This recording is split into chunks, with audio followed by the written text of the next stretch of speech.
Hello friends, कैसे हैं आप सब लोग। उम्मीद करता हूं कि अच्छे ही होंगे। मैं आशीष पांडे स्वागत करता हूं आप सभी का आपके अपने यूट्यूब चैनल स्टडी विद आशु में। कल के वीडियो में हम लोगों ने बात की थी विधानसभा की, जो विधानमंडल का एक भाग था। विधानमंडल के तहत हम लोगों ने विधानसभा और विधान परिषद को देख लिया है। अब हम लोग देखेंगे क्या, राज्यपाल। और ये राज्यपाल हमारे कार्यपालिका से भी रिलेटेड है, राज्य की कार्यपालिका से। हम लोगों ने क्या देखा था, जब कार्यपालिका पढ़ रहे थे उसमें केंद्र की कार्यपालिका हम लोगों ने पढ़ ली थी पूरी तरह से, जिसके तहत कौन कौन आते थे, राष्ट्रपति, उपराष्ट्रपति, प्रधानमंत्री और मंत्रिपरिषद, सीएजी और अटॉर्नी जनरल। ये सारी चीज हम लोग कवर कर चुके हैं। और राज्य की कार्यपालिका में आपके राज्यपाल, मुख्यमंत्री और आती है आपका मंत्रिपरिषद। तो यही आज हम लोग पढ़ेंगे, राज्य की कार्यपालिका। इसके तहत हम लोग देखेंगे किसे, राज्यपाल को। क्यों? क्योंकि राज्यपाल जो है कार्यपालिका का भी अंग है। आपके राज्य के कार्यपालिका के 3 पार्ट हैं, राज्यपाल, चीफ मिनिस्टर आपका, थर्ड पे मंत्रिपरिषद। ठीक है, तो ये सारी चीजें हमारी हैं। एक पार्ट और आता है महाधिवक्ता का, जो राज्य के होते हैं। जैसे हमारे महान्यायवादी होते हैं केंद्र के, उसी तरह राज्य के महाधिवक्ता होते हैं। तो उनके बारे में हम लोग बाद में बात कर लेंगे। आज हम लोग बात करेंगे राज्यपाल के बारे में। क्यों? क्योंकि राज्यपाल हमारे विधायिका का विभाग है, ठीक है, और इसका भी कार्यपालिका का विभाग है। विधायिका, राज्य की विधायिका का यह महत्वपूर्ण अंग है राज्यपाल। देखिए क्या है, जब आप लोग केंद्र के बारे में पढ़े थे तो केंद्र में जो शक्ति राष्ट्रपति महोदय रखते हैं, ठीक, राज्य में वो शक्ति कौन रखते हैं, हमारे राज्यपाल। सॉरी, केंद्र में वास्तविक अधिकारी कौन होते हैं, प्रधानमंत्री, और लेकिन कार्यकारी अधिकारी जो होते हैं राष्ट्रपति होते हैं। उसी तरह राज्य में वास्तविक अधिकारी सीएम होते हैं, मुख्यमंत्री, और जो हमारे कार्यकारी अधिकारी होते हैं वो राज्यपाल होते हैं। ठीक, तो आइए राज्यपाल के चैप्टर की हम लोग शुरुआत करते हैं, अच्छे से देखेंगे। सबसे पहले क्या करेंगे हम लोग कि एक साइड में अनुच्छेद लिख लेंगे सारे जो राज्यपाल से संबंधित हैं। आइए देखते हैं, चैप्टर बहुत इजी है। आप लोग वीडियो में लास्ट तक बने रहिए। जो लोग नए हो चैनल को सब्सक्राइब कर लीजिए और बेल आइकन जरूर प्रेस कर दीजिए, क्योंकि जितने सारे वीडियो आने वाले हैं सारे इंपॉर्टेंट हैं। और जितने वीडियो आ चुके हैं आप लोग प्लेलिस्ट में जाके देखिए, नोट्स प्रिपेयर करिए। जितने भी क्लासेस लेता हूं मैं नोट्स को ध्यान में रख के तभी लेता हूं। चलिए शुरुआत करते हैं। इनका जो पद है 152, 153, 154, 155, 156, 157, 159, 161, 213 और 333। ठीक, इतने सारे अनुच्छेद हैं। इनके बारे में देखेंगे कि प्रावधान क्या किया गया है। 152 में कहा गया है पद, राज्यपाल का पद दिया गया। 153 में क्या दिया गया है,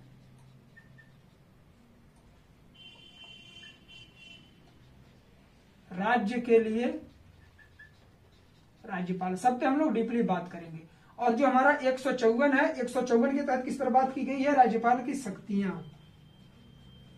ठीक है, बात आती है 155 की। 155 में हम लोग बात करेंगे नियुक्ति की, इनकी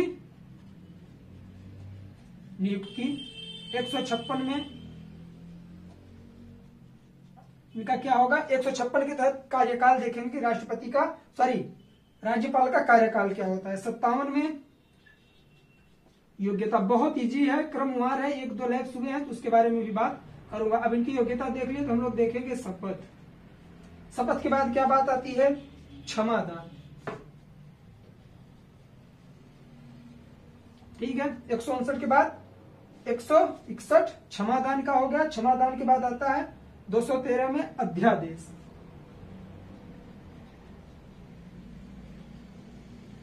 अध्यादेश के बाद क्या आता है हमारा, नियुक्ति, मनोनयन जिसे बोलते हैं।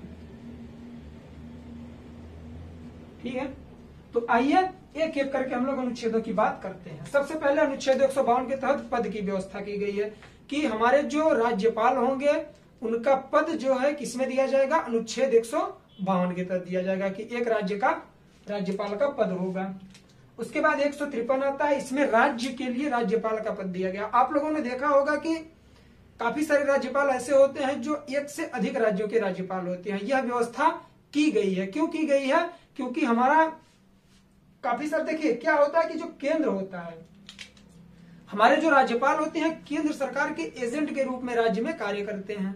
तो कभी कभी स्थिति ऐसी आ जाती है कि केंद्र में किसी की और सरकार है और स्टेट में किसी और की सरकार है, तो केंद्र ही राज्यपाल की नियुक्ति करता है, तो वह राज्यपाल केंद्र सरकार के एजेंट के रूप में कार्य करता है, सारा कार्यभार संभालता है। तो थोड़ी अनबन भी हो जाती है अगर दूसरी पार्टी की सरकार है। तो इस तरह से एक राज्य का राज्यपाल दो राज्यों में भी राज्यपाल हो सकता है, मतलब एक से अधिक। ठीक, जैसे वर्तमान समय में आप लोग देख लीजिए किसका, आनंदीबेन पटेल हमारे उत्तर प्रदेश की भी हैं और मध्य प्रदेश की भी हैं। बात आती है शक्तियों की, इन्हें भी कुछ विशेष शक्तियां दी गई हैं, इस पर अलग से हम लोग बात करेंगे। इनकी नियुक्ति आती है, आइए देखते हैं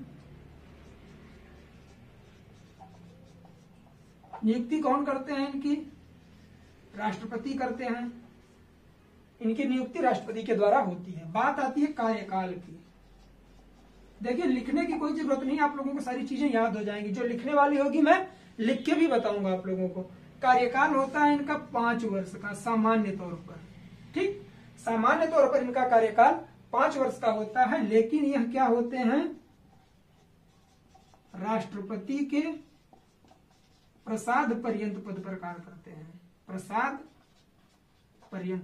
पर्यंत का आशय यह हुआ कि राष्ट्रपति कभी भी इन्हें पद से हटा सकते हैं, राष्ट्रपति की इच्छा अनुसार यह अपने पद पर बने रहेंगे। आप लोग कंफ्यूज होंगे, क्वेश्चन जब आएगा कि राष्ट्रपति का कार्यकाल कितना होता है, अगर ऑप्शन में केवल ईयर्स दिया रहेगा, जैसे 6 साल, 5 साल, 7 साल, 8 साल, 2 साल, तो आप लोग क्या करेंगे कि 5 वर्ष पे टिक करके आएंगे। अगर वर्ष के साथ में ही राष्ट्रपति का प्रसाद पर्यंत भी है उसमें कि राष्ट्रपति के प्रसाद पर्यंत, तो आप लोग इसे ना करके इसे सही करके आएंगे। क्यों? क्योंकि इसको ज्यादा वरीयता दी गई है, यह राष्ट्रपति के प्रसाद पर्यंत ही कार्य करते हैं।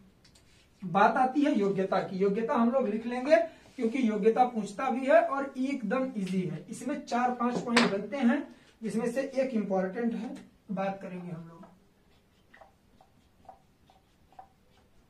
देखिए सबसे पहले जो सबके बारे में बात होती है कि वह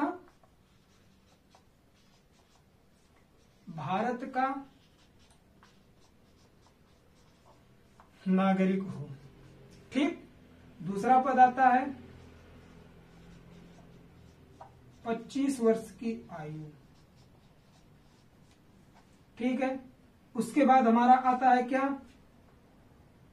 राज्यपाल का 25 वर्ष की आयु हो गई, और आयु के बाद क्या चीज आती है हमारी निकल के कि वह लाभ के पद पर ना हो, लाभ के पद पर न हो। लाभ का पद मतलब सरकारी नौकरी पर वह ना हो। अगर आप संसद हैं, विधायक है, तो आप लाभ के पद पर नहीं माने जाएंगे, लेकिन राज्यपाल बनने के लिए संसद और विधायक के लिए भी प्रावधान किया गया। अभी आगे हम लोग बात करेंगे। वह पागल या दिवालिया ना हो। इन सब पे हम लोग बात कर चुके हैं। इंपॉर्टेंट फैक्ट ये वाला है कि वह संसद या विधानमंडल का सदस्य न हो।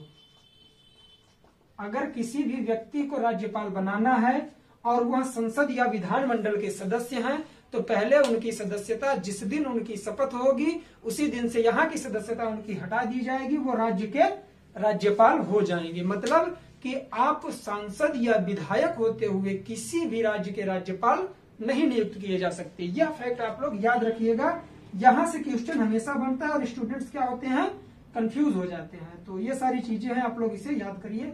उसके बाद हम लोग बात करते हैं शपथ की। शपथ कौन दिलाता है इन्हें?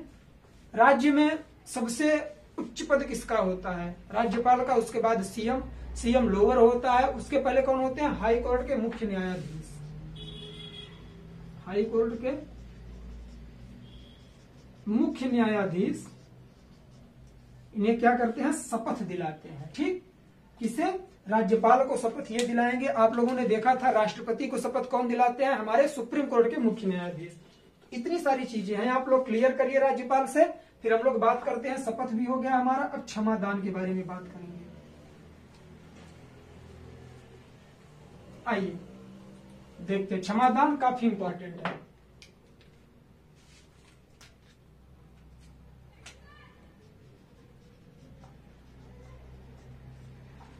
आप सबको पता है कि राज्य किन विषयों पर कार्य करता है। आप लोगों ने अनुसूची 7 पढ़ा था, सूचियों के बारे में बात की गई थी, संघ सूची, राज्य सूची और समवर्ती सूची।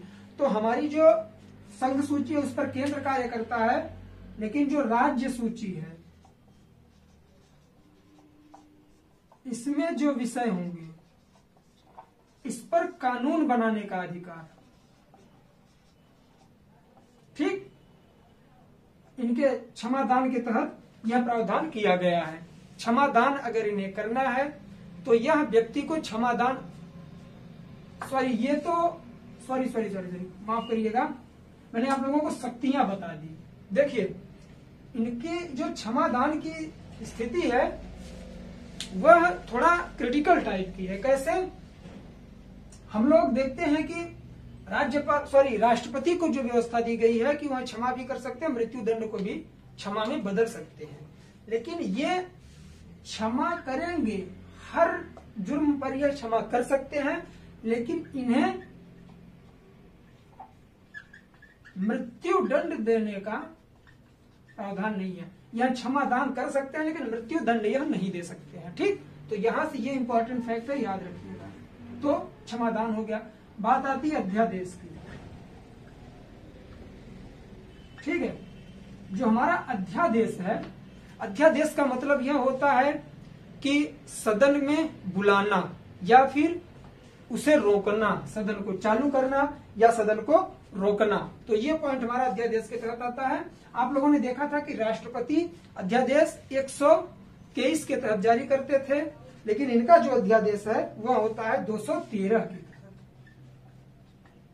ठीक। ये विधानसभा के प्रति है अध्यादेश, तो इसे आप लोग याद रखिएगा। अध्यादेश भी हो गया। अब बात होगी किसकी? मनोनयन की। आप सब जानते हैं कि राज्यपाल विधानसभा में, पिछला चैप्टर ही था विधानसभा का, आप लोग उसकी लिंक डिस्क्रिप्शन में दे दी जाएगी आज की, आप लोग देख लीजिएगा कि जो विधानसभा होता है उसमें राज्यपाल क्या करते हैं? मनोनयन करते हैं एक मेंबर का, जो कौन होता है? एंग्लो इंडियन होता है। एंग्लो इंडियन का मतलब जो हमारे कहां से होते हैं? अंग्रेज होते हैं लेकिन भारत के निवासी हो गए हैं, वो हमारे अंग्रेज भारतीय जिसे बोलते हैं, आंग्ल भारतीय, एंग्लो इंडियन, उनकी नियुक्ति करेंगे अनुच्छेद 333 के तहत। कौन? राज्यपाल। तो क्या है कि हमारे जो अनुच्छेद थे, अनुच्छेद से संबंधित चीजें हम लोगों ने देख ली। अब हम लोग क्या बात करेंगे? इनकी जो शक्तियां हैं, शक्तियों के बारे में हम लोगों ने बात नहीं की थी। तो सबसे पहले देखेंगे कि इन्हें कौन कौन सी शक्तियां प्रदान की गई हैं। आइए देखते हैं राज्यपाल की शक्तियां।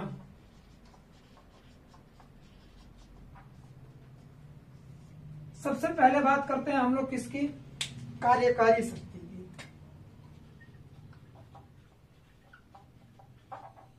कार्यकारी शक्ति के बारे में हम लोग सबसे पहले बात करेंगे। कार्यकारी शक्ति का मतलब यह है कि ये कौन कौन से कार्य करते हैं, किसकी नियुक्ति करते हैं, उसके बारे में प्रावधान किया गया है। तो आप सबको पता है कि राज्यपाल नियुक्ति किसकी करते हैं? सीएम की करते हैं, मंत्रिपरिषद की करते हैं, राज्य लोक सेवा आयोग का, चुनाव, आपका जितने भी राज्य से संबंधित चीज हैं, राज्य चुनाव आयोग, राज्य वित्त आयोग, इन सब के अध्यक्षों की नियुक्ति कौन करते हैं? हमारे राज्यपाल करते हैं। आइए एक एक करके हम लोग लिख लेते हैं। सबसे पहले मुख्यमंत्री की, उसके बाद मंत्रिपरिषद की, मुख्यमंत्री भी हो गए हमारे, मंत्रिपरिषद भी हो गए, उसके बाद राज्य वित्त आयोग, राज्य वित्त आयोग, और उसके बाद क्या आता है? राज्य लोक सेवा आयोग, ठीक है। उसके बाद क्या आता है? राज्य लोक सेवा आयोग के बाद कुलपति, बात करेंगे इस पर। कुलपति कौन होता है? राज्य में जो यूनिवर्सिटीज होती हैं आपकी, उन यूनिवर्सिटी के कुलपति जो होते हैं वह कौन होते हैं? हमारे जो कुलाधिपति होते हैं, कुलाधिपति की नियुक्ति राज्यपाल करते हैं। कुलाधिपति राज्यपाल होते हैं और कुलपति की नियुक्ति करते हैं कौन? राज्यपाल ही। तो इस तरह से इस फैक्ट को आप लोग याद कर लीजिएगा कि जो राज्य के यूनिवर्सिटी के कुलपति होते हैं उनकी नियुक्ति राज्यपाल करते हैं और जो कुलाधिपति होते हैं वह राज्यपाल स्वयं होते हैं। तो यह फैक्ट निकल के आया, इसे आप लोग याद रखिएगा, ठीक है। और उसके बाद बात आती है राज्य चुनाव आयुक्त की। राज्य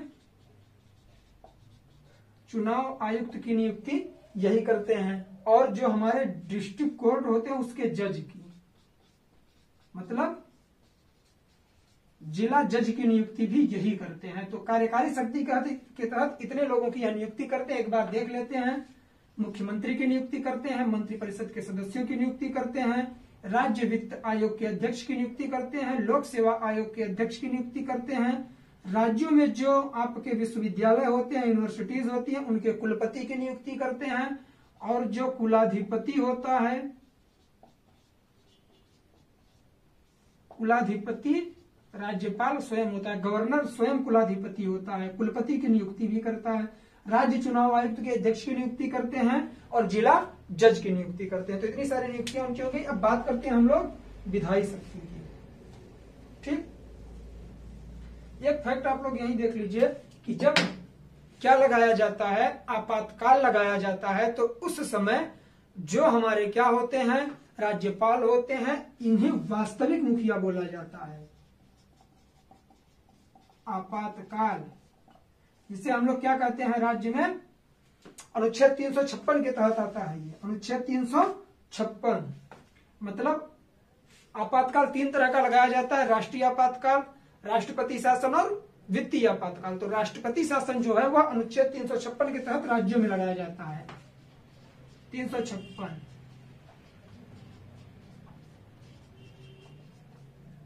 सॉरी, आज चीजें गलत हो रही हैं।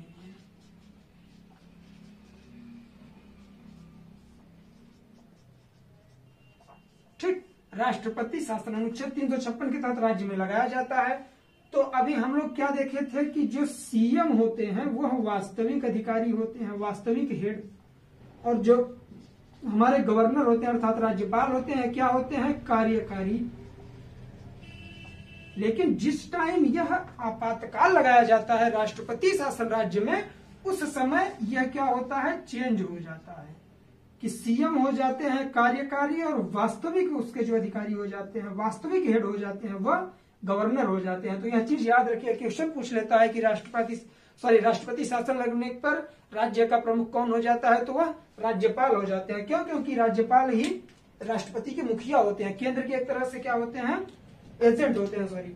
तो इसे आप लोग देखिएगा। अब हम लोग बात करेंगे विधायी शक्ति के बारे में। विधायी शक्ति हमारी कौन सी है, आइए देखते हैं। विधायी शक्तियों में सबसे पहला है बिल। कोई भी बिल या कोई भी विधेयक जब आएगा तो वह पारित कैसे होगा, राज्यपाल की स्वीकृति से। राज्यपाल की स्वीकृति से वह बिल पारित किया जाएगा, ठीक है। कोई भी बिल बिना राज्यपाल की स्वीकृति से विधानसभा में पारित नहीं हो सकता है। अब बात आती है विधायी शक्ति के तहत हमारा अनुच्छेद 333 आता है, जिसमें क्या करते हैं, एक एंग्लो इंडियन की नियुक्ति करते हैं। कहां? विधानसभा में। कौन करते हैं? गवर्नर, हमारे राज्यपाल। अनुच्छेद 333 के तहत राज्यपाल नियुक्ति करते हैं किसकी? एक एंग्लो इंडियन की। कहां? विधानसभा में। तो यह विधायी शक्ति से संबंधित चीजें थी। और एक फैक्ट आता है जो विधान परिषद में आप लोगों ने देखा था कि विधान परिषद में जब विधान परिषद का हम लोग गठन कर रहे थे तो उसमें क्या बटा था, उसके चुनाव में 1/6, 1/3, 1/3, 1/12 और 1/12। तो ये जो 1/6 था यह कौन करता था? राज्यपाल। हम लोगों ने कल देखा था, कल क्या परसों का वीडियो था विधान परिषद का, उसमें देखा था। 1/3 कौन होते हैं? हमारे जिला बोर्ड के होते हैं, पंचायत के। और 1/3 जो होते हैं हमारे कहा? विधानसभा के होते हैं। 1/12 हमारे अध्यापक होते हैं, 1/12 हमारे स्नातक होते हैं। तो इसमें से यह जो है ये इंपॉर्टेंट है, इसे हम लोग लिख लेंगे। विधान परिषद में 1/6 सदस्यों की नियुक्ति कौन करते हैं? राज्यपाल करते हैं। ठीक, तो इस तरह से हमारी विधायी शक्तियां भी समाप्त हो गई। अब लोग बात करेंगे वित्तीय शक्तियां। आइए देखते हैं। वीडियो ज्यादा बड़ा नहीं होगा, लेकिन वीडियो बहुत ही इंफॉर्मेटिव होने वाला है, इसे आप लोग गौर से देखिएगा।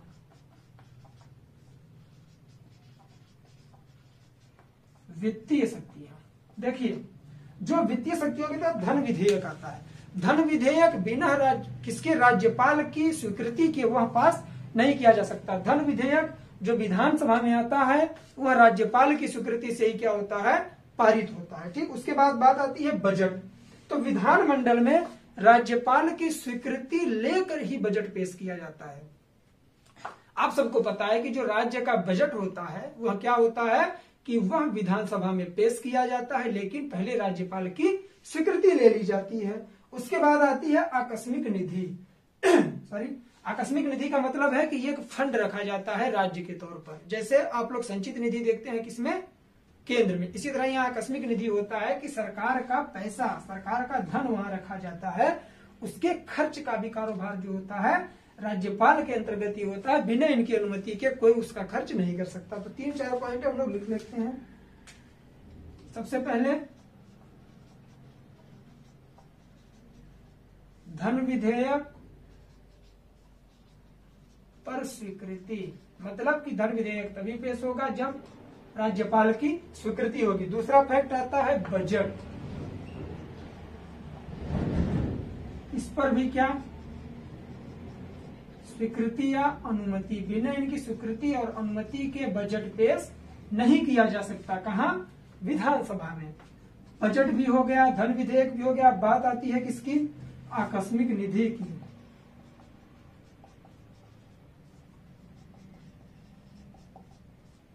जो हमारी आकस्मिक निधि है इसे भी कोई खर्च नहीं कर सकता बिना राज्यपाल की अनुमति के। वित्तीय शक्ति हो गई। अब हम लोग बात करेंगे न्यायिक शक्तियां। आइए बात करते हैं न्यायिक शक्तियों के बारे में। न्यायिक शक्तियां जो हैं काफी इंपॉर्टेंट हैं, बहुत ज्यादा क्वेश्चन पूछता है न्यायिक शक्तियों से।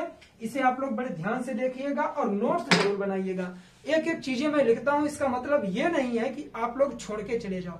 वीडियो लास्ट तक देखो, काफी इंफॉर्मेटिव चीजें मिलेंगी। आप लोग नोट्स भी प्रिपेयर करते रहिए और एग्जाम में सेलेक्ट होके आना है आप लोगों को। आइए बात करते हैं न्यायिक शक्ति।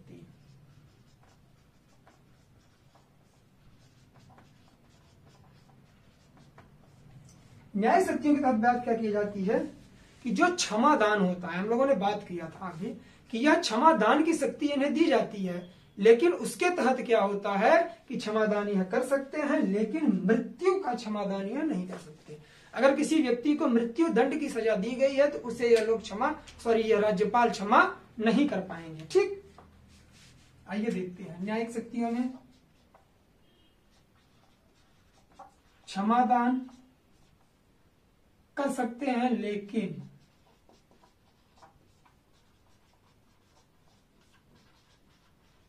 मृत्यु दंड को यह माफ नहीं कर सकते हैं। और उसके बाद क्या निकल के आता है? जो जिला जज होता है, जिला जज की नियुक्ति भी यही करते हैं। ठीक,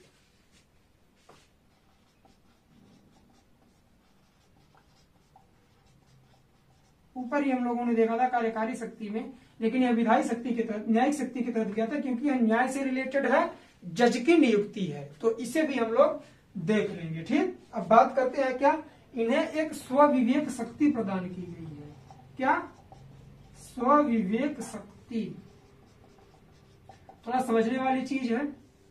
राज्यपाल को स्वविवेक दिया गया है किस बात पर?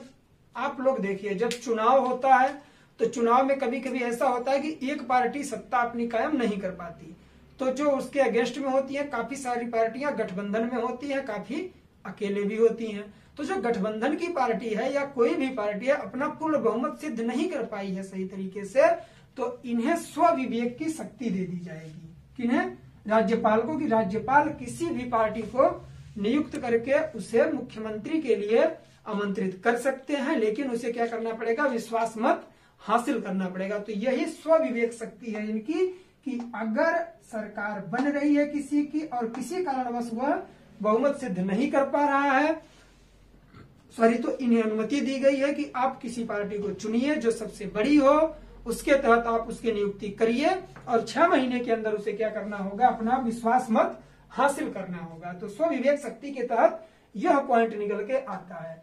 खासतौर पर अभी आप लोग हाल फिलहाल में देखिए क्या था, महाराष्ट्र में चुनाव हुआ था, शिवसेना और बीजेपी चुनाव लड़ते समय एक होकर उन लोगों ने चुनाव लड़ा। उसके बाद क्या हुआ कि अगर दोनों पार्टियां अलग अलग कर दी जाए तो इनकी गवर्नमेंट नहीं बनी थी।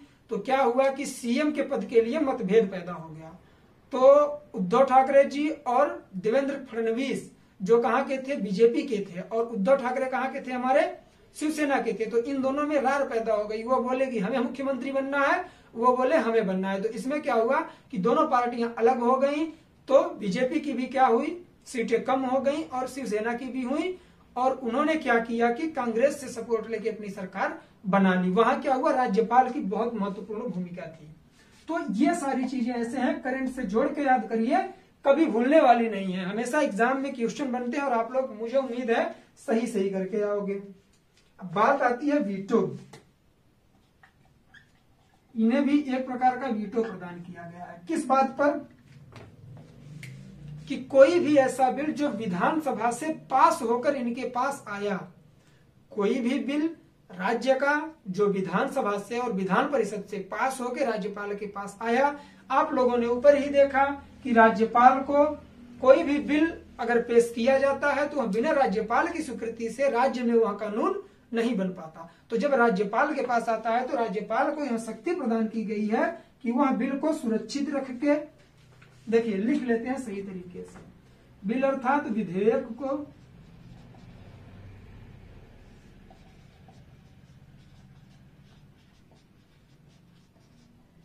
सुरक्षित रख के